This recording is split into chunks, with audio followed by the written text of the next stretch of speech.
हरिओम. मी प्राध्यापिका डॉक्टर मीनाक्षी गवळी. विद्यार्थी मित्रांनो, मला खात्री आहे रोजचे सेशन तुम्ही खूप छान पद्धतीने घरी सुद्धा प्रॅक्टिस करत आहात आणि व्यवस्थितपणे तुमची फ्लेक्झिबिलिटी त्याच्यातून वाढते आहे. आसनांमधलं जे तुमची कृती आहेत ती व्यवस्थित होत आहे, त्याच्यातल्या चुका दुरुस्त होत आहे. मग आज आपण नवीन आसनं करायला तयार आहात ना? ओके. मग आपण आज काही नवीन आसनं करणार आहोत. नेहमीच्या ठरलेल्या क्रमाप्रमाणे शयन स्थितीमध्ये आपण करणार आहोत अनंतासन. बैठक स्थितीमध्ये करणार आहोत आपण वक्रासन प्रकार 1 हा मागच्या सेशनमध्ये घेतला होता.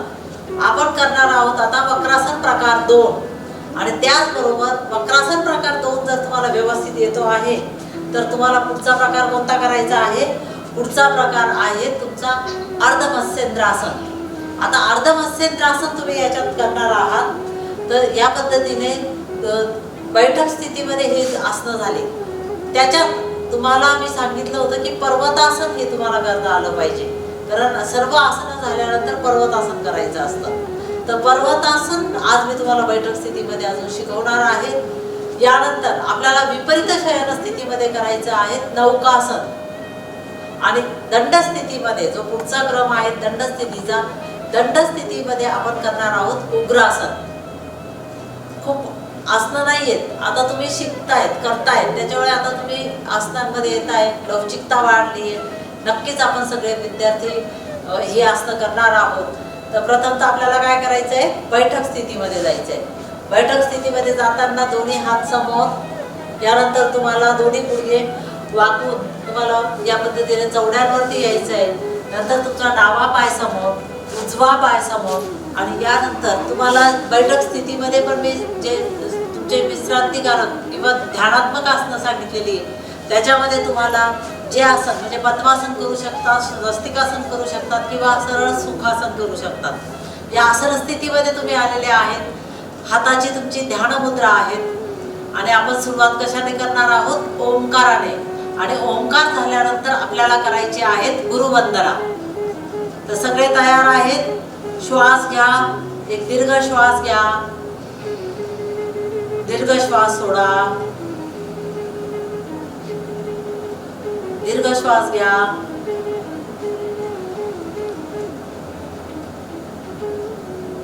श्वास सोडा. आता ओंकारासाठी तुम्हाला श्वास घ्यायचा आहे.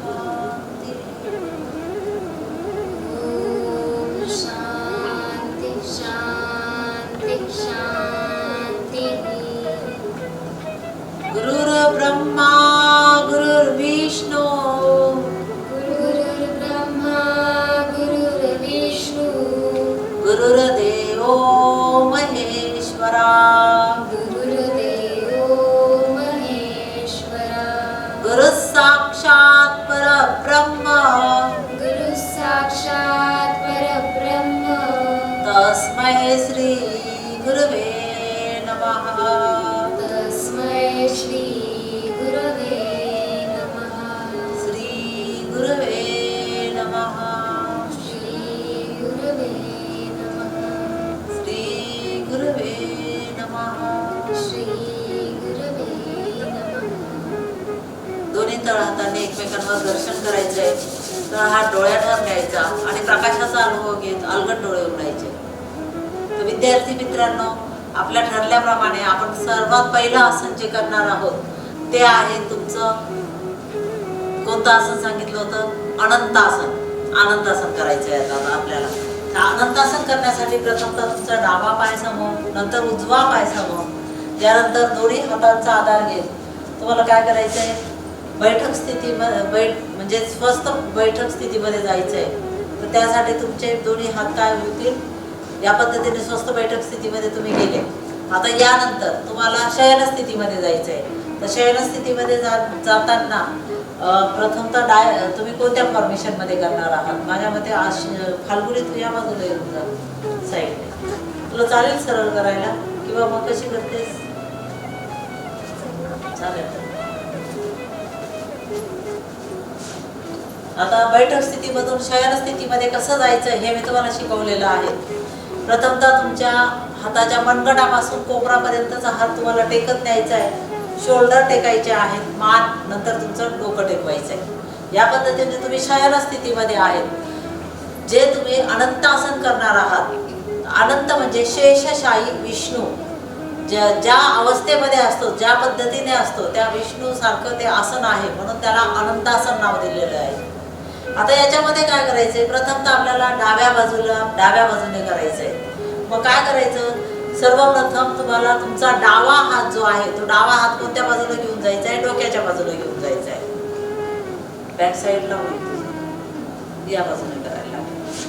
मग डावा हात तुम्हाला काय करावा लागेल, हे फॉर्मेशन आम्ही तुम्हाला दाखवण्यासाठी चेंज करतोय. डाव्या बाजूनेच आपण करणार आहोत. मग डावा हात आपल्याला प्रथमतः काय करायचा आहे, डोक्याच्या वरच्या बाजूला घेऊन जायचं आहे. डोक्याच्या वरच्या बाजूला घेऊन गेले, थोडं खालच्या बाजूला आले तरी चालेल. डोक्याच्या वरच्या बाजूला घेऊन गेल्यानंतर तुम्हाला तुमच्या डाव्या बाजूला वळायचं आहे. म्हणजे एका कानीवरती ज्या पद्धतीने येतो तो पायाचा आणि हाताचा आधार घेत तुम्ही या पद्धतीने येतात. यानंतर माझ्या मते तुझं मग कृती आहे ना, इकडून करायला काही हरकत नाही. या बाजूला ते उलट दिसणारच नाही ना असं. आता यानंतर काय करायचंय, तुम्हाला जो तुमचा उजवा पाय आहे, उजवा पाय गुडघ्यामधून घडी करून तुम्हाला डाव्या मांडीवरती तो ठेवायचा आहे. तो ठेवल्यानंतर तुमच्या उजव्या हाताने उजव्या पायाचा अंगठा पकडायचा आहे आणि अंगठा पकडल्यानंतर तो पाय तुम्हाला श्वास घेत सरळ हळूहळू सरळ करायचा आहे. या पद्धतीने ही अनंतासन कृती आहे तुमची. याच्यामध्ये स्थिर राहण्याचा प्रयत्न करायचा आहे. याच्यामध्ये तुमच्या मांड्यांवरती खूप ताण येतो, पोटरीवर ताण येतो, त्याचबरोबर तुम्ही एका सरळ स्थितीमध्ये येतात. स्नायू सांध्यांवर एक विशिष्ट पद्धतीचा ताण येतो आणि त्याचा तुमच्या शरीराला फायदा होत असतो. आता हे आसन स्थिती सोडत असताना काय करायचंय, प्रथमतः तुम्हाला जो उभा केलेला उजवा पाय होता तो सरळ खाली करून घ्यायचा आहे. तो तुमच्या मांडीवर ठेवायचा आहे. यानंतर तुमचा हात तुमच्या शरीराजवळ ठेवायचा आहे आणि तुमचा जो घडी केलेला पाय होता तो सरळ करून द्यायचा, म्हणजे उभा केलेला पाय सरळ करायचा. आणि यानंतर तुमचा जो डावा हात तुम्ही डोक्याच्या वरच्या बाजूला घेऊन गेले होते, तर तो हात तुम्हाला तुमची कानी म्हणजे पूर्ण शयन स्थितीत येत तो तुमचा हात तुमच्या शरीराजवळ घ्यायचा आहे. या पद्धतीने तुम्ही अनंतासन डाव्या बाजूने केलेलं आहे. या आसनाचं सुद्धा एक वैशिष्ट्य आहे की हे आसन तुम्हाला दोन्ही बाजूंनी करायला लागतं. मग आता यानंतर आपल्याला करायचं आहे उजव्या बाजूने, बरोबर. तर उजव्या बाजूने करत असताना आपल्याला कोणत्या बाजूला जायचं आहे, उजव्या बाजूला. मग आता तू या बाजूला फॉर्मेशन केलं तरी चालेल. तुला पण फॉर्मेशन बदलून घ्यायचं आहे का असं साईडचं चालेल, किंवा दोन्ही पण पाहू शकतात या पद्धतीने करून.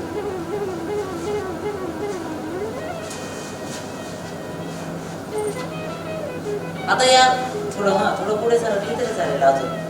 आता यानंतर शयन स्थितीमध्ये जायचंय. शयन स्थितीमध्ये जायचंय. शयन स्थितीमध्ये गेल्यानंतर तुम्हाला आता उजव्या बाजूला म्हणजे जायचं असल्यामुळे उजवा हात कुठे न्यायचा, डोक्याच्या वरच्या बाजूला घेऊन जायचा. उजवा हात डोक्याच्या वरच्या बाजूला घेऊन गेले. यानंतर तुम्हाला उजव्या बाजूला वळायचंय. उजव्या बाजूला वळायचंय. यानंतर तुम्हाला डावा पाय जो आहे तो डाव्या पायाची घडी करून तुमच्या उजव्या पायाच्या मांडीवरती ठेवायची, म्हणजे तळवा पूर्णपणे टेकवायचा आहे.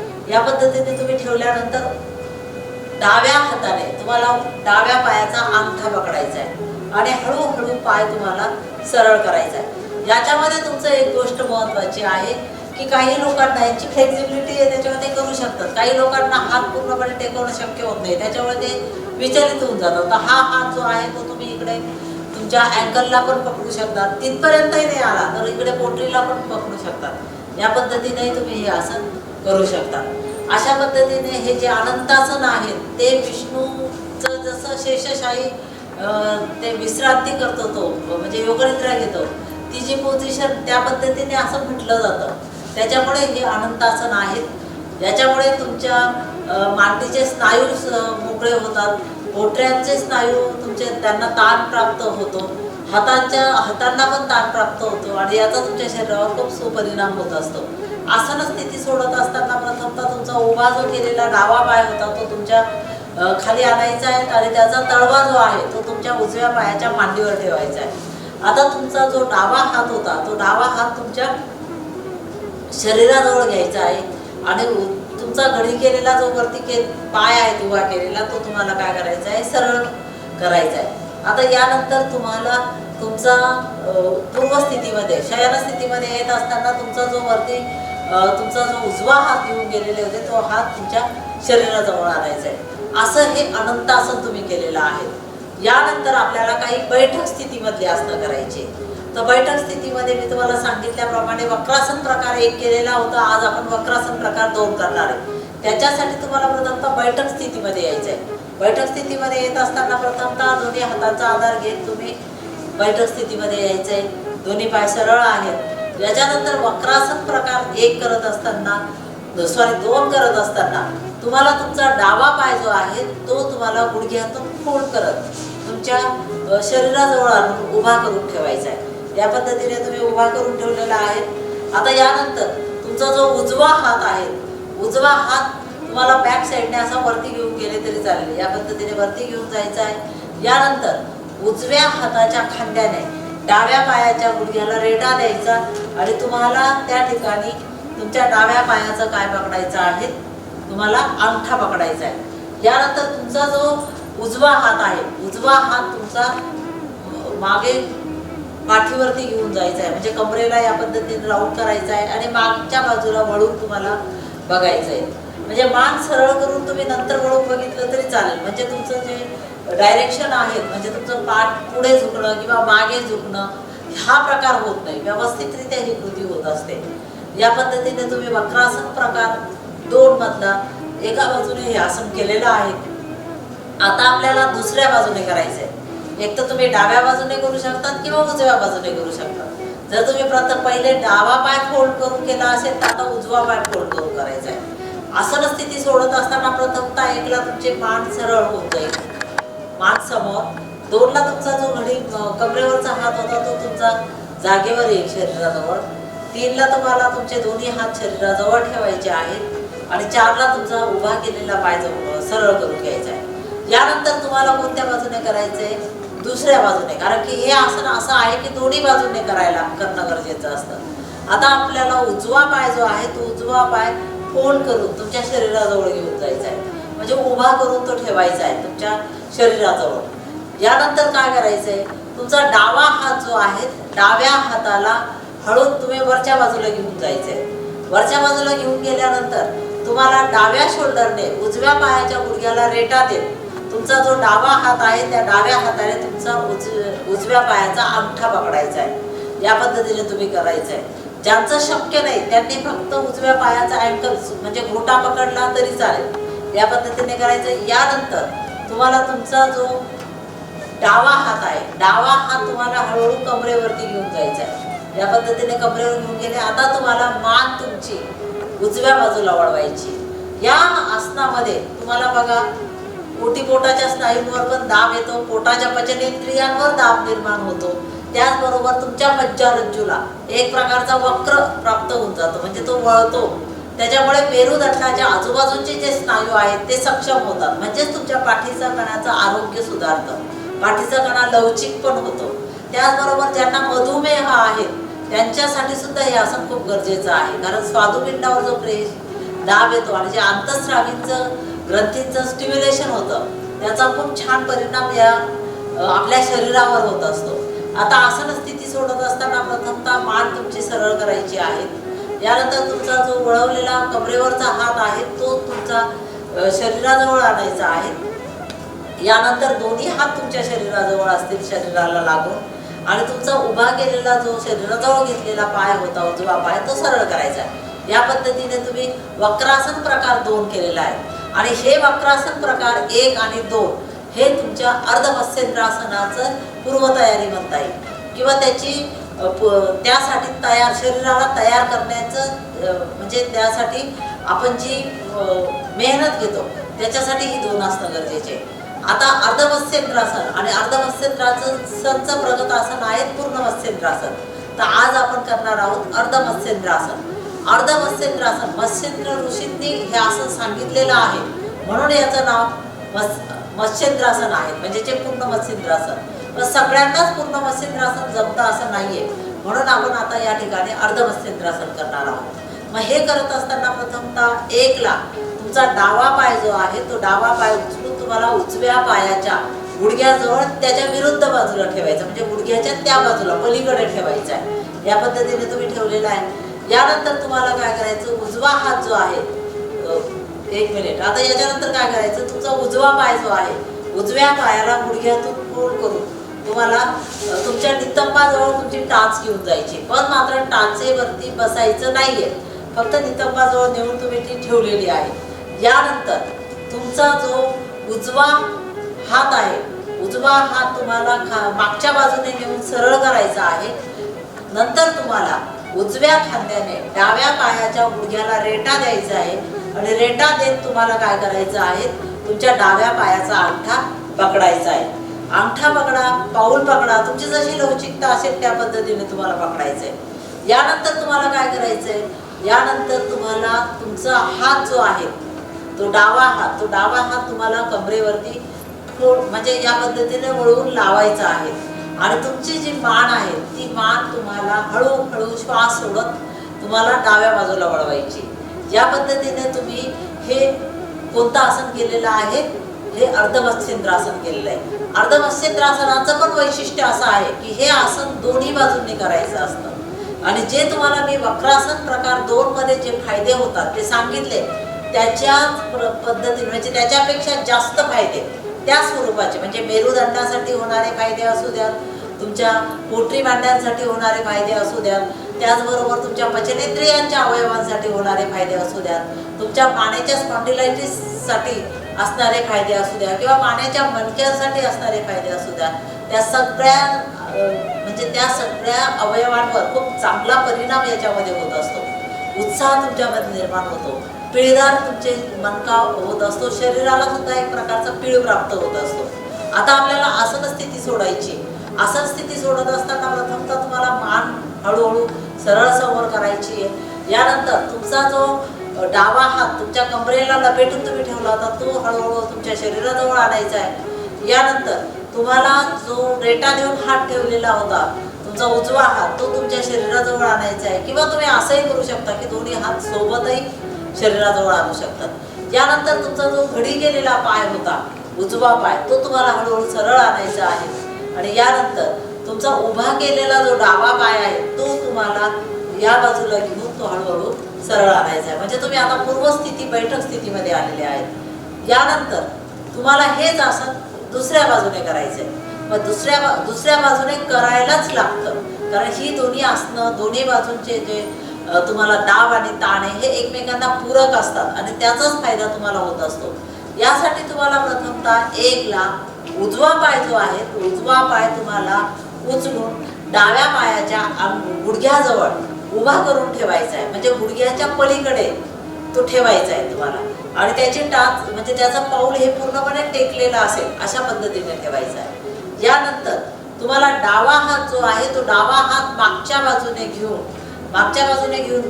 त्याच्या अगोदर तुम्हाला काय करावं लागणार आहे, डावा पाय जो आहे त्याची घडी करायची, गुडघ्यातून तो वाकून म्हणजे वळून तुम्हाला तर काय करायचे, टाच जी आहे ती तुमच्या नितंबाजवळ ठेवायची. या पद्धतीने ठेवल्यानंतर तुम्हाला तुमचा डावा हात जो आहे तो डावा हात मागच्या बाजूला घेऊन जाऊन पुन्हा त्या वरती उभा करायचा आणि त्याच्यातून तुम्हाला डाव्या हाताने उजव्या पायाच्या गुडघ्याला रेटा द्यायचा आणि उजव्या पायाचा अंगठा तुम्हाला पकडायचा आहे. या पद्धतीने पकडलाय खूप छान पद्धतीने पीळ तुमच्या शरीराला म्हणजे पचनेंद्रियांच्या अवयवांना मणक्याला मिळत असतो. आणि यानंतर तुमचा जो उजवा हात आहे, उजवा हात कमरेला मागच्या बाजूने तुम्हाला कमरेवर असा लपेटून ठेवायचा आहे.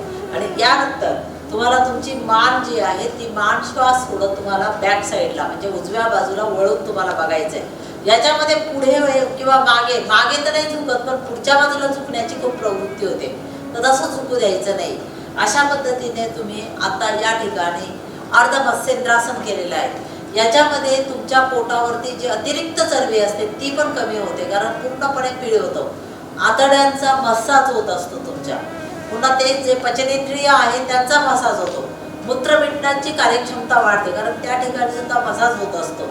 या पद्धतीने हे असं रिप्रोडक्टिव्ह सिस्टीममधले जे अवयव आहेत त्यांच्या कार्यक्षमतेसाठी सुद्धा हे अर्धमत्स्येंद्रासन खूप उपयुक्त आहे. आणि या पद्धतीने आपण अर्धमत्स्येंद्रासन दोन्ही बाजूंनी केलेले आहेत. आता आपल्याला आसन स्थिती सोडायची.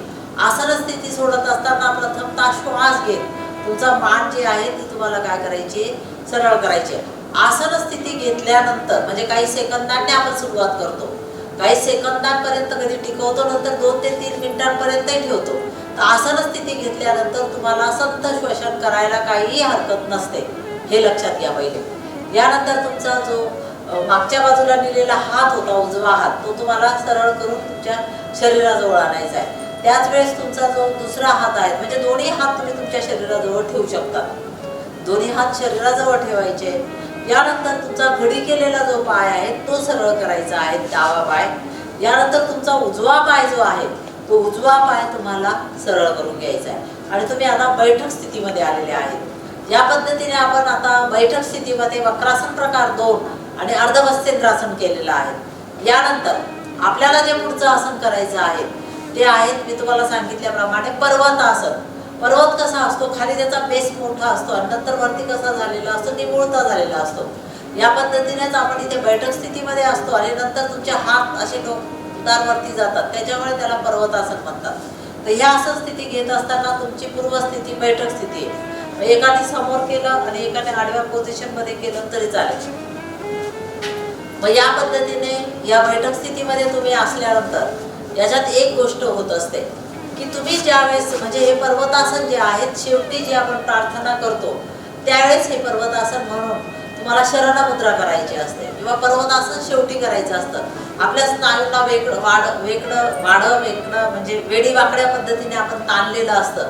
तर याच्यामध्ये काय होतं, तुमचं एकाच दिशेने ते ताणले जातात आणि यासाठी हे पर्वतासन आपल्याला खूप महत्त्वपूर्ण आहे.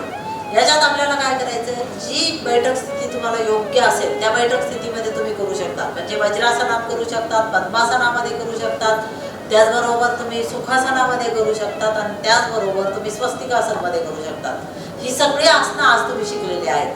आता आपण पद्मासनामध्ये करूयात. पद्मासनामध्ये करत असताना एकदा तुमचा डावा पाय गुडघ्यातून फोल्ड करून तुमच्या डाव्या पायाचा जो तळवा आहे तो तुमच्या उजव्या मांडीवर ठेवणार आहे जांघेजवळ. यानंतर तुमचा उजवा पाय जो आहे तो उजवा पाय गुडघ्यातून फोल्ड करून तुम्हाला काय करायचंय, त्याचा जो तळवा आहे तो तुम्हाला बरोबर डाव्या पायाच्या मांडीवरती ठेवायचा आहे. हाताची तुम्हाला प्रथमतः ध्यानमुद्रा आपण पद्मासनमध्ये करतो, पण आता दोन्ही हात तुम्हाला तुमच्या शरीराजवळ घेऊन यायचे. पर्वतासन करण्यासाठी दोन्ही हात शरीराजवळ. यानंतर श्वास आता तुम्हाला सोडायचा आहे प्रथमतः. नंतर श्वास घेत तुम्हाला दोन्ही हात जे आहे ते समोर घ्यायचे आहेत. श्वास घेत दोन्ही हात समोरच्या बाजूला आणायचे आहेत. समोरच्या बाजूला आणल्यानंतर तुम्हाला दोन्ही हात जे आहेत ते डोक्याच्या वरच्या बाजूला घेऊन जायचे. डोक्याच्या वरच्या बाजूला घेऊन त्याची नमस्कार स्थिती करायची. या पद्धतीने तुम्ही करू शकता. किंवा ही स्थिती तुम्ही दोन्ही हात पुन्हा समोर घ्या समोरच्या बाजूला. इथे आणल्यानंतर ज्या पद्धतीने आपण ताडासनमध्ये घुमतो त्याच पद्धतीने घेऊन जायचे. श्वास घेत परत वरच्या बाजूला घेऊन जायचं, पूर्ण शरीर वरच्या दिशेला ताणून घ्यायचं. तिथेच हातांची नमस्कार स्थिती करायची. हातांची नमस्कार स्थिती करायची तिथे. हे झालं पर्वतासन. याच्यामध्ये तुमची पोझिशन कशी असते, पर्वतासारखी असते, म्हणून याला पर्वतासन म्हणतात. याच्यामध्ये काय होतं, पाठीच्या मणक्याला एक विशिष्ट पद्धतीने ताण प्राप्त होऊन त्याचा नैसर्गिक बागप्रमाणे तुम्ही तुमच्या हातांचा शोल्डरचा हालचाल करून घेत असतात. सगळे स्नायू सांधे एका दिशेने ताणले जातात. त्याचा सुद्धा तुम्हाला इथे खूप चांगला फायदा होत असतो. आणि या पद्धतीने हे पर्वतासन आहे. आता पर्वतासन सोडत असताना याच्यामध्ये अजून एक प्रकार आहे, तो आपण या बैठक स्थितीमध्ये सांगते. आता ज्या पद्धतीने आपण घेतलं त्या स्थितीत पद्धतीने आपण सोडणार आहोत. दोन्ही हात श्वास सोडत तुम्हाला समोरच्या बाजूला घेऊन जायचे आहेत आणि यानंतर तुम्हाला दोन्ही हात शरीराजवळ आणायचे. आता दुसऱ्या पद्धतीने कसं केलं जातं, एकदम सोप्या पद्धतीने, कारण आपल्याला रोज आपला योगाभ्यास झाल्यानंतर हे करायचं असतं. याच्यामध्ये काय करायचे, दोन्ही हात तुम्हाला शरीराच्या बाजूने हळूहळू वरती घेऊन जायचे. हातांचे तळवे हे आकाशाकडे करायचे आणि दोन्ही हात तुम्हाला डोक्याच्या वरच्या बाजूला घेऊन जायचे. डोक्याच्या वरती घेऊन गेल्यानंतर संपूर्ण शरीर तुम्हाला वरच्या दिशेने स्ट्रेच करून घ्यायचंय, ताणायचं आहे. या पद्धतीने तुम्ही पर्वतासन करायचंय. ही स्थिती घेतल्यानंतर तुम्हाला डोळे अलगद बंद करायचे. खूप छान असा अनुभव प्राप्त होतो याच्यामध्ये. शरीर सांधे एका छान म्हणजे व्यवस्थितपणे ताणले गेलेले असल्यामुळे तुम्हाला तिथे रिलॅक्सेशन या आसनामध्ये होत असतं. आता आसन स्थिती सोडायची. आसन स्थिती सोडत असताना आपण जशी घेतली तशीच सोडणार आहोत. श्वास सोडत हळूहळू दोन्ही हात तुमच्या शरीराजवळ येतील. फक्त तुमचे तळवे जे आहेत ते पहिले जमिनीकडे असतील. आता आसन स्थिती आपल्याला बैठक स्थितीमध्ये सोडायची. यासाठी तुम्हाला काय करायचंय, प्रथमतः उजवा पाय जो आहे तो तुम्हाला हळूहळू सरळ करायचा आहे. यानंतर तुमचा डावा पाय सरळ करायचा आहे. आता आपल्याला जे आपले क्रमवारी आहेत त्या पद्धतीने आपल्याला पुढचं आसन करायचं आहे विपरीत शयन स्थितीमधलं. आणि यासाठी आपल्याला प्रथमतः विपरीत शयन स्थितीमध्ये जायचं. 1 ला डावा पाय जवळ, 2 ला उजवा पाय जवळ, यानंतर दोन्ही हातांच्या आधार, दोन्ही हातांवरती शरीराचा भार, यानंतर डावा पाय मागच्या बाजूला घेऊन जायचा, उजवा पाय मागच्या बाजूला घेऊन जायचा, शरीराची ताठ तिरकी अवस्था. आणि यानंतर अष्टांग स्थितीमध्ये यायचं. गुडघे, छाती, कपाळ या पद्धतीने अष्टांग स्थितीमध्ये यायचं. आणि आता शयन स्थितीमध्ये यायचं आहे तुम्हाला. दोन्ही पायांचे पूर्ण शरीर तुमचं टेकलेलं आहे, हनुवटी टेकलेली. आता या विपरीत शयन स्थितीमध्ये आपल्याला कोणतं आसन करायचं आहे, आपल्याला करायचं आहे नौकासन. नौका सगळ्यांनी बघितलेली. नौकेचा आकार कसा असतो माहिती ना, या पद्धतीने. त्याच पद्धतीने आपल्या शरीराचा आकार होणार आहे. मग याच्यासाठी आपल्याला प्रथमतः काय करायचंय, श्वास घेत दोन्ही हात जे आहे ते तुमच्या डोक्याच्या वरच्या बाजूला घेऊन जायचे. दोन्ही हात डोक्याच्या वरच्या बाजूला घेऊन जायचे. यानंतर तुम्हाला दोन्ही हात आणि दोन्ही पाय गुडघ्यामध्ये न वाकवता हळूहळू वरती उचलायचे. दोन्ही हातांचं नमस्कार स्थिती घेतली तरी चालतं, म्हणजे त्याचा आधार तुम्हाला प्राप्त होतो. आणि खूप छान पद्धतीने याच्यामध्ये तुम्हाला धनुरासन आणि शल्भासन आणि भुजंगासन याचा सगळ्यांचा ताट एकत्र प्राप्त होत असतो. या पद्धतीने तुम्ही हे केलेलं आहे. आसन स्थिती सोडत असताना प्रथमतः तुम्हाला दोन्ही हात म्हणजे दोन्ही हातांचे तुम्हाला जे पंजे आहेत ते आणि तुमचं मांड्या, पोटरी आणि तुमचं गुडघे म्हणजे आणि त्याचबरोबर पाऊल टेकायचे. या पद्धतीने तुम्हाला सुरुवातीला याच्यामध्ये जास्त वेळ तुम्ही टिकून ठेवू शकत नाही, कारण की संपूर्ण ताण येतो. संपूर्ण शरीराचा भार हा पोटाकडे येत असतो. याच्यामध्ये तुमच्या मांडीचे स्नायू, त्याचबरोबर गुडघे, तुमच्या पोटऱ्यांचे स्नायू, इव्हन तुम्ही ज्या पद्धतीने ताण देतात त्याच्यामुळे तुमचे अँकल्स म्हणजे घोट्याचे स्नायू, इकडे डोक्याच्या बाजूला तुमचे शोल्डर आहेत, ते कोपर आहेत म्हणजे हातांचे स्नायू सांधे, शोल्डरचे स्नायू सांधे, आणि तुम्ही पचन क्रियेवरती म्हणजे पोटावरती जो दाब प्राप्त करून देतात त्याच्यामुळे त्या ठिकाणी पचनेंद्रिय आणि त्याचबरोबर मणक्याला प्राप्त होणारा विरुद्ध ताण याच्यामुळे तुमच्या शरीराला खूप छान पद्धतीने फायदा होत असतो. आणि यासाठी म्हणजे फोरहेड बॅक बेंडिंग जे आहेत ते बॅक बेंडिंग याच्यामध्ये प्राप्त होत असतं. तर आपण परत एकदा करणार आहोत. दोन्ही हात समोरच आहेत. श्वास घेत तुम्हाला परत नौकासन स्थिती करायची आहे. दोन्ही मांड्यांपासून पाय वरती उचलायचे, इकडे सुद्धा पोटापासून पुढचा भाग वरती उचलायचा आहे. या पद्धतीने तुम्ही नौकासन केलेले आहेत. आता आपल्याला आसन स्थिती सोडायची आहे. दोन्ही हात आणि दोन्ही पाय तुम्हाला हळूहळू खाली टेकवत न्यायचे. याच्यामध्ये पण एक प्रवृत्ती होते, जास्त वेळ टिकून ठेवता येत नाही आणि नंतर इतकी घाई होते की आपल्याला पटकन खाली ठेवायचं असतं आणि ठेवण्यासाठी आपण पाय वगैरे आपणतो. हा स्ट्रोक या ठिकाणी अपेक्षित नाहीये. ज्या पद्धतीने आपण नौकासन केलेलं आहे याच्यामध्ये जो बॅक बेंडिंग प्राप्त होतं त्याच्यामुळे तुमच्यामधलं नैराश्य दूर होतं आणि तुमचं आरोग्य चांगलं राहतं. सर्वच अवयवांवर त्याचा खूप चांगला परिणाम होतो. त्याच्यामुळे हे नौकासन अत्यंत उपयुक्त आसन आहे. यानंतर आता आपल्याला जे पुढचं आसन करायचं आहे ते दंडस्थितीमधलं आसन करायचं आहे. तर दंडस्थितीमधलं आसन करत असताना तुम्हाला प्रथमतः काय करावं लागणार आहे, हे आसन सोडावं लागणार आहे. आसन सोडत असताना प्रथमतः तुमचं दोन्ही हात शरीराजवळ घेऊन यायचे. दोन्ही हात हळूहळू शरीराजवळ घेऊन यायचे. यानंतर तुम्हाला काय करायचं आहे, दंडस्थितीमध्ये जायचे. त्याच्यासाठी दोन्ही हातांचे तळवे कुठे घ्यायचे, तुमच्या शोल्डर जवळ घ्यायचे. शोल्डर जवळ घेतल्यानंतर तुम्हाला अष्टांग स्थितीमध्ये यायचं आहे. याच्यामध्ये तुम्ही एक गोष्ट लक्षात घेतली असेल की मी या मुलींना जास्तीत जास्त वेळेपर्यंत हात पुढच्या बाजूला ताणून ठेवायला सांगितले होते. जरी नौकासनामध्ये तुम्ही जास्त वेळ आसन स्थिती टिकून ठेवू शकत नाही, पण याच पद्धतीने शयन स्थितीमध्ये जर तुम्ही हात पुढच्या बाजूला जास्त ताणून ठेवले तर त्याचाही फायदा तुम्हाला प्राप्त होत असतो. याच्यानंतर ताटतिरकी अवस्थेमध्ये जायचं, ताटतिरकी स्थितीमध्ये जायचं. ही सूर्यनमस्काराची चौथी स्थिती आहे. आणि याच्यानंतर आता तुम्हाला जे आसन, याच्यानंतर तुम्हाला डावा पाय तुमच्या दोन्ही हातांच्या मध्ये आणायचा आहे. आणि यानंतर तुम्हाला उजवा हात तुमच्या शरीराच्या दोन्ही हातांच्या मध्ये आणायचा आहे. या पद्धतीने तुम्ही दोन्ही पायांच्या चवड्यांवरती आहेत. आणि आता आपल्याला काय करायचं आहे, दोन्ही पायांमधून गुडघ्यांमधून सरळ होऊन तुम्हाला दंडस्थितीमध्ये यायचं आहे. आता दंडस्थितीमध्ये जे तुम्ही आसन शिकणार आहेत ते आहेत उग्रासन. उग्रासन आपण करणार आहोत. तर उग्रासन करत असताना आपल्याला काय करायचं आहे, प्रथमतः डावा पाय डाव्या बाजूला घेऊन जायचा आहे. डावा पाय डाव्या बाजूला घेऊन जायचा. या पद्धतीने तुम्ही पायांमध्ये भरपूर असं अंतर घ्यायचं. जितकं तुम्ही पायांमध्ये अंतर घ्याल तितकं तुम्हाला बेस प्राप्त होत असतो. आणि हे उग्रासन जे आहे हे तुमचं काय होतं, या ठिकाणी डोकं तुमचं खाली जातं आणि तुमच्या पूर्ण शरीर अवयवांवर ताण प्राप्त होतो, म्हणून याला उग्रासन नाव आहे. यानंतर तुम्हाला काय करायचं आहे, यानंतर तुम्हाला कमरेतून पुढच्या बाजूला वाकत तुमचं कपाळ जे डोकं जे आहेत कपाळ प्रथमतः टेकण्याचा प्रयत्न करा. पुष्कळ लोकांचं टेकणार नाही, काहीच हरकत नाहीये, टेकलं नाही तरी, पण गुडघ्यांमध्ये कुठेतरी बेंड करायचं नाही. आता दोन्ही हात जे आहेत ते तुमच्या डोक्याजवळ ठेवायचे. दोन्ही हात डोक्याजवळ ठेवलेले आहेत. आणि यानंतर तुम्हाला हळूहळू श्वास सोडत दोन्ही हातांनी दोन्ही पायांचे अंगठे पकडायचे किंवा तुम्ही त्याचं पाऊल म्हणजे तुमचा पंजा पकडू शकता, म्हणजे पाऊल पकडू शकता. या पद्धतीने हे उग्रासन केलेलं आहे. याच्यामध्ये तुमच्या पोटी, मांडी आणि अँकल्स यांच्यावर तर ताण येतो, त्याचबरोबर तुमच्या पोटाला घडी प्राप्त होते आणि तुमचं जे कपाळ आहे ते खालच्या बाजूला जातं. आता तुम्ही कपाळावरून टाळू पण टेकू शकतात, म्हणजे टाळूवरती शरीराचा भार घेऊ शकतात. याच्यामध्ये काय होतं, तुमचं रक्ताभिसरण जे आहे ते मेंदूकडे होतं, त्याची कार्यक्षमता वाढते. त्याचबरोबर तुमचे हातांचे आणि पायांचे स्नायू, सांधे हे एका विशिष्ट पद्धतीने ताणले जातात. काही ठिकाणी दाब पण प्राप्त होतो, पोटाला घडी प्राप्त होते, पचनेंद्रियांच्या अवयवांवर परिणाम होतो, हातापायांच्या स्नायू सांध्यांवर परिणाम होतो. त्याचबरोबर रक्ताभिसरण तुमचं मेंदूकडे होतं, म्हणजे मेंदूकडे रक्तपुरवठा चांगल्या पद्धतीने झाल्यामुळे त्याची कार्यक्षमता वाढते, चेहऱ्यावरती तेज प्राप्त होतं. असं हे उग्रासन आपण या ठिकाणी केलेलं आहे.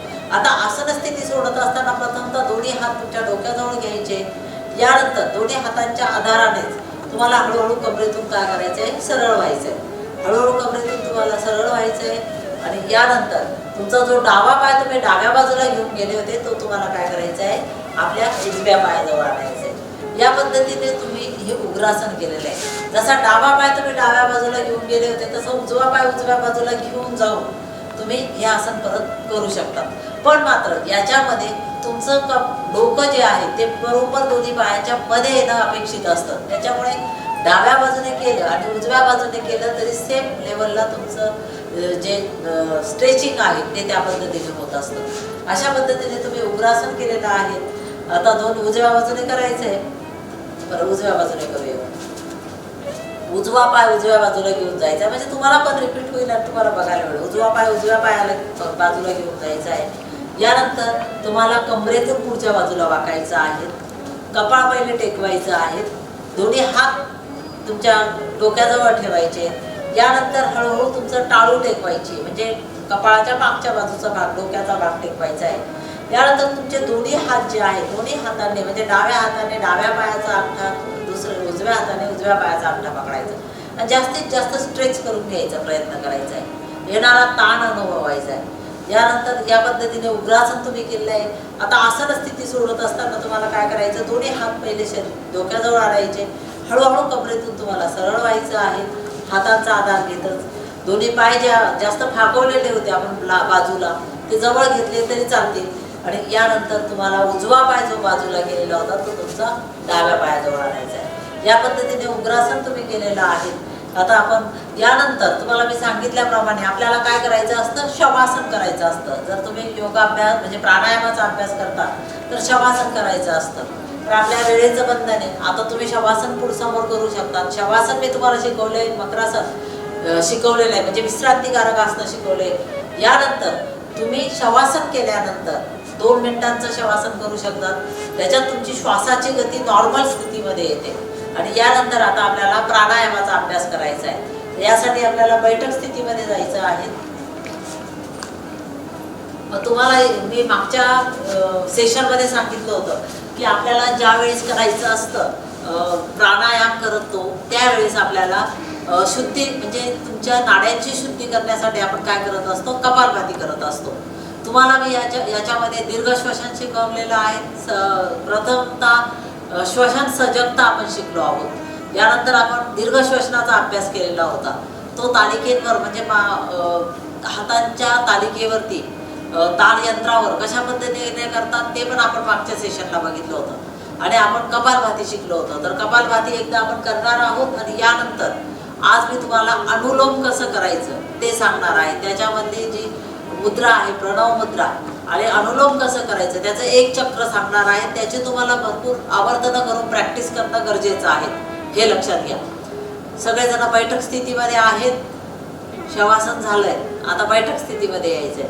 बैठक स्थितीमध्ये आल्यानंतर तुम्हाला दोन्ही हातांचं जे तुम्ही ध्यानमुद्रेमध्ये घेतलेले आहे ते तुम्हाला काय करायचे आहे, द्रोणमुद्रेमध्ये घ्यायचं आहे. कधीही कपालभाती करताना द्रोणमुद्रा करायची असते. कपालभाती तुम्ही वज्रासनामध्ये करा किंवा पद्मासनामध्ये करा किंवा सुखासनामध्ये करा. यानंतर काय करायचं, पूर्ण श्वास घ्यायचा आणि पोटाला धक्के देत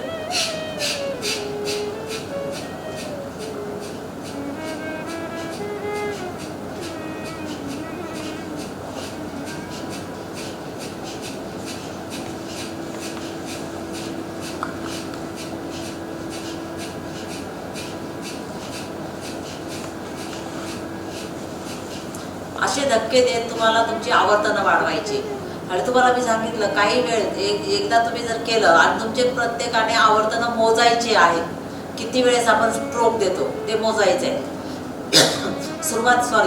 सुरुवातीला तुम्हाला दम लागल्यासारखं वाटेल, पण मात्र नंतर काय होईल, तुम्हाला हळूहळू सवय होईल. बरोबर आहे. आणि ज्यावेळेस तुम्हाला पोटात दुखल्यासारखं वगैरे वाटतं तर चुकीचं होतं, हे लक्षात घ्या. फक्त पोटात तुम्हाला काय करायचं, पूर्ण श्वास घ्यायचा आणि पोटाला धक्का दिल्यामुळे श्वासपटल वरती येतं आणि आपोआपच तुमचं रेचक होत असतं. हे याच्यामध्ये लक्षात घेतलं पाहिजे.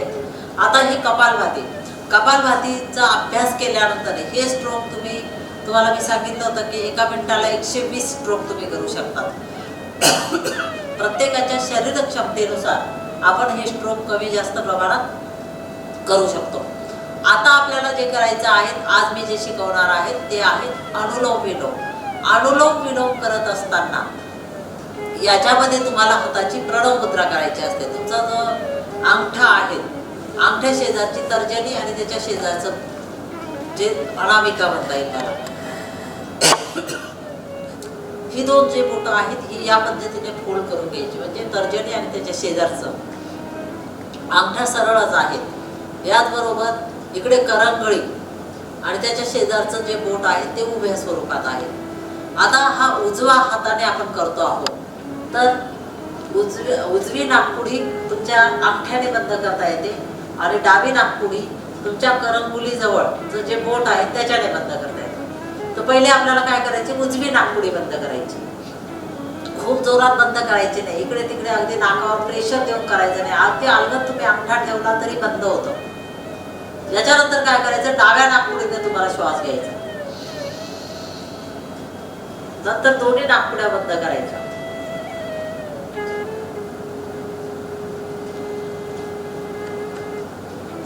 नंतर उजव्या नाकपुडीने श्वास सोडायचा. आता उजव्या नाकपुडीने श्वास घ्यायचा. दोन्ही नाकपुड्या बंद करायच्या.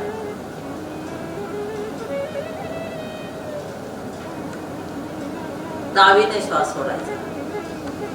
हे एक आवर्तन झालं. मग तुम्ही चालू ठेवा. डाव्या नाकपुडीने श्वास घ्यायचा, दोन्ही नाकपुड्या बंद करायच्या, उजवीने श्वास सोडायचा. नंतर उजवीने श्वास घ्यायचा, दोन्ही नाकपुड्या बंद करायच्या आणि डावीने श्वास सोडायचा. या पद्धतीने हे एक असं या पद्धतीने अनुलोम विलोम तुम्हाला करायचं आहे. त्याला नाडी शोधन प्राणायाम पण म्हटलं जातं. याचे जे फायदे आहेत ते फायदे मनाची एकाग्रता साधण्यासाठी, सूर्यनाडी आणि चंद्रनाडी यांचं वहन व्यवस्थित होण्यासाठी, इडा आणि पिंगला यांचे दोघांचे फायदे प्राप्त होण्यासाठी तुम्हाला हे खूप महत्त्वाचं आहे. डावी नाकपुडी ही थंड म्हणता येईल आणि उजवी नाकपुडी ही उष्ण याचं प्रतीक आहे. आणि यांच्या दोघांचं जर संतुलन साधलं तर तुम्हाला संपूर्ण आरोग्याचा फायदा होऊ शकतो. यांचं वहन जर व्यवस्थित असेल तर तुम्हाला तुमचं आरोग्य व्यवस्थित ठेवता येऊ शकतं. म्हणून अनुलोम विलोमला प्राणायामामध्ये खूप महत्त्व आहे. याच्यामध्ये तुमची एकाग्रता वाढते, तुमचं स्मरणशक्ती वाढते. त्याचबरोबर तुमच्या शरीरामध्ये होणारे जे अंतःस्रावी ग्रंथींमधले बदल आहेत ते पुन्हा वेगवेगळे तुमचे पंचज्ञानेंद्रिय आहेत, कर्मेंद्रिय आहेत, यांच्यावर याचा खूप चांगल्या पद्धतीने परिणाम होत असतो. आणि हे व्यवस्थितरित्या होण्यासाठी तुमच्या मनावर याच अनुलोम विलोमचा परिणाम होत असतो. याच्यासाठी अनुलोम विलोम हे तुमच्या प्राणायामामध्ये करणं गरजेचं आहे. आता आपण प्राणायाम बंद करणार आहोत. या पद्धतीने चक्र केले असे आपण 10 मिनिट 20 मिनिटांपर्यंत सुद्धा अनुलोम विलोम करू शकतो. याच्यात कुठेही काही त्रास होत नाही. फक्त तुम्हाला जे तुमचं श्वास घेण्याला मी सांगितलं पूरक असतं, श्वास रोखून ठेवणं त्याला आपण कुंभक म्हणतो आणि श्वास सोडतो त्याला काय म्हणतो आपण रेचक म्हणतो. तर याच्यामध्ये कुंभकाची जी प्रक्रिया आहे तो कुंभक हा तुम्हाला जेव्हापर्यंत शक्य आहे तेव्हापर्यंत करायचा आहे. उगीच नाक दाबून ठेवायचं नाही आहे जास्त वेळपर्यंत. जर तुम्हाला अनुलोम विलोम केल्यानंतर जर तुम्हाला फ्रेश वाटत नसेल तर तुम्ही लक्षात घ्यायचं की काहीतरी कुठेतरी चूक होते. याच्यामुळे हे व्यवस्थितपणे तुम्हाला करणं गरजेचं आहे. आता या पद्धतीने आपण अनुलोम विलोम आज शिकलेलो आहोत प्राणायामामध्ये. याचा अभ्यास तुम्हाला वाढवायचा आहे. इथे मी शिकवताना तुम्हाला कमी स्वरूपामध्ये आवर्तनं घेते पण तुम्हाला याची आवर्तनं हळूहळू वाढवायची. आता आपण शेवटचं ओंकार करून घेऊयात, बरोबर आहे. आणि नंतर शांती मंत्र किंवा शांती पाठ किंवा शांतीची प्रार्थना म्हणायची असते. तर या पद्धतीने म्हणतो पण आपण आज ओंकार करून घेऊयात. आणि तुम्हाला काही प्रार्थना सांगितली आहे त्याची तुम्ही प्रॅक्टिस करा. उद्याच्या सेशनमध्ये परत मी एक प्रार्थना घेईन, चालेल ना सगळ्यांना. तर आपण ओंकार करूयात. हाताची ध्यान मुद्रा. आज आपण 5 ओंकार करणार आहोत पण तुमच्याजवळ भरपूर वेळ आहे. तुम्ही 21 ओंकार करू शकतात, 51 ओंकार करू शकतात आणि यामध्ये तुम्ही तुमच्या मनाला संतुलित ठेवू शकतात. आपण 5 ओंकार करणार आहोत. प्रथमतः श्वास घ्या, श्वास सोडा.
स्वतःशीच मिताक्ष करा, कारण आपण खूप चांगले आहोत.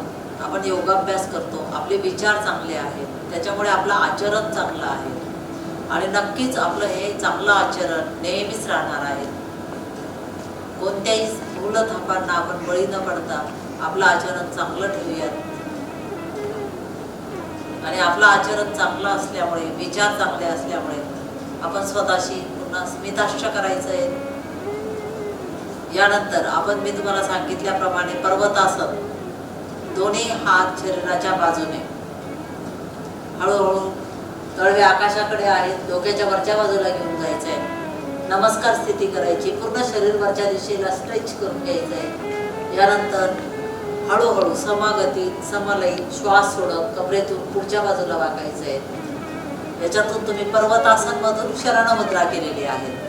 याच्यात या विश्वनियामक शक्तीला मी अनन्य भावे शरण जात आहे. आज केलेला योगाभ्यास मी माझ्या कुलदेवतेच्या चरणी किंवा तुमची जिथे श्रद्धा असेल तिथे अर्पण करते, अशी भावना व्यक्त करायचे, असे विचार व्यक्त करायचे. याच्यातून तुमच्यामध्ये कृतज्ञतेचा पण भाव निर्माण होतो. आणि आता आपल्याला पुन्हा श्वास घेत हळूहळू कमरेतून सरळ व्हायचं आहे. दोन्ही हात हळूहळू शरीराजवळ आणायचे. दोन्ही हातांच्या तळ हातांनी एकमेकांवर घर्षण करायचंय. दोन्ही तळहात डोळ्यांवर न्या. आणि आत्ताच आपण जो योगाभ्यास केला त्याच्यातून जी ऊर्जा प्राप्त झालेली आहे ती तुमच्या डोळ्यांच्या मार्फत तुमच्या शरीरामध्ये येते, याची अनुभूती घ्या. यानंतर प्रकाशाचा अनुभव घेत अलगद डोळे उघडायचे. हरिओम.